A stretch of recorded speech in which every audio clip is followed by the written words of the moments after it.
विकासाच्या नावाखाली निसर्गाचा बळी दिला जातोय का? असाच काही प्रश्न आता परतवाडा वासियांना पडला आहे.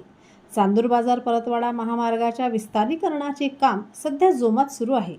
पण या कामासाठी चक्क 100 वर्षाहून अधिक जुन्या झाडांवर कुऱ्हाड चालवली जात आहे. चांदूर बाजार नाका ते झाशी राणी चौक दरम्यान रस्ता रुंदीकरणासाठी राष्ट्रीय महामार्ग प्राधिकरणाने प्रत्यक्ष कामाला सुरुवात केली आहे. मात्र या प्रक्रियेत अडथळा ठरणारी सुमारे 150हून अधिक कडुलिंबाची झाडे तोडण्यास वन विभागाने परवानगी दिली आहे. कडुलिंब जो आपल्या आरोग्यासाठी आणि पर्यावरणासाठी अत्यंत महत्त्वाचा मानला जातो, अशा या वडिलोपार्जित वृक्षांचा वारसा आता कायमचा नष्ट होत आहे. स्थानिक पर्यावरणप्रेमींनी यावर तीव्र संताप व्यक्त केला आहे. रस्ता रुंदीकरण नक्कीच गरजेचे आहे, पण तोडल्या जाणाऱ्या झाडांच्या बदल्यात नवीन झाडे कधी लावली जाणार, हा प्रश्न आता अनुत्तरितच आहे. निसर्गाचा ह्रास थांबविण्यासाठी आणि जैवविविधता टिकविण्यासाठी प्रशासनाने तातडीची पावले उचलणे गरजेचे आहे.